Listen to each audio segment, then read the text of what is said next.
समस्त को more life changing stock market को मोर स्वागत। आज चलो आम IRFC आलोचना करवा।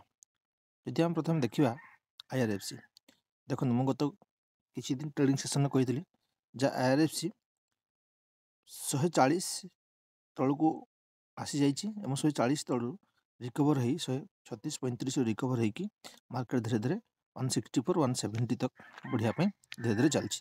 देखो जदि मार्केट देखु गत काली ट्रेडिंग सेशन रे भी गिरावट अच्छी तो जदि आम आलोचना करवा मार्केट पुणी 156 लेवल को किंबा 155 पाखापाखि मार्केट काली का डेट्रे आसीपे 155 पाखापाखि मार्केट रेट्रे यदि आज आम देखा तो आज का सेसन रे मार्केट 155 पाखापाखि मार्केट आसीपे एवं जो 155-156 पाखापाखि मार्केट आसूची से कौन हम ना मार्केट गोटे डिमांड जोन पहुँचे बायर मैंने आक्टिव होती धीरे धीरे मार्केट पुणी ऊपर लेवल को जीवार चांसेस अच्छी।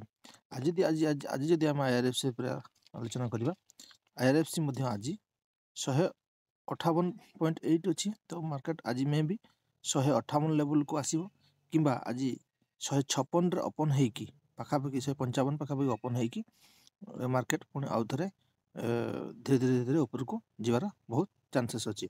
एवं जदि मार्केट 165-170 टच कर 167 जदि मार्केट टच कर आज का ट्रेडिंग सेशन रे वीक भीतर जदि 168 टच कर मार्केट धीरे 180 पाखापाखि 180 पर्यंत पाखापाखि जीवार चांसेस अच्छी। 180 जदि 180 किसी समय एमती नुहे कि मार्केट डायरेक्ट 180 छुईज मार्केट देखो मार्केट कौन कला मार्केट देखो ऊपर को गला पुणी तल को आसला पुणी ऊपर को गला पुणी तल को आसला पुणी ऊपर को गला पुणी तल को आसला मार्केट एमती धीरे धीरे धीरे धीरे धीरे धीरे ऊपर नीचे ही मार्केट धीरे धीरे ऊपर को जीव। एवं IRFC जदि आम बर्तमान जदि शॉर्ट टर्म चिंता करवा तो 155 पाखापाखि जदि मार्केट आसे तो IRFC गोटे बायर जोन बसो और शॉर्ट टर्म किसी मात्रा आप प्रॉफिट बुक करें किंतु आपन प्रथम इन्वेस्टमेंट करने पूर्व आप फाइनेंशियल एडवाइजर को पचार ना यह केवल एजुकेशनल पर्पज तैयारी होची। धीरे धीरे मार्केट कौन कर 155 रु कनसिलेटेड कर धीरे धीरे किसी दिन कनसिलेट कलापर मार्केट पुणी आउे 180 पाखापाखि जाइए धीरे धीरे रिकवर कर। देखो मार्केट के खसी ना 230 229 230 मार्केट धीरे धीरे तल को खसी तो एत तल को खसी जेहेतु मार्केट धीरे बायर आसवा नितांत जरूरी बायर आसीगले मार्केट धीरे धीरे ऊपर को जीवार चांसेस है। IRFC जब आप लंग टर्म हिसाब से इन्वेस्टमेंट कर IRFC गोटे बहुत बढ़िया ब्राइट फ्यूचर आपको मिल पार।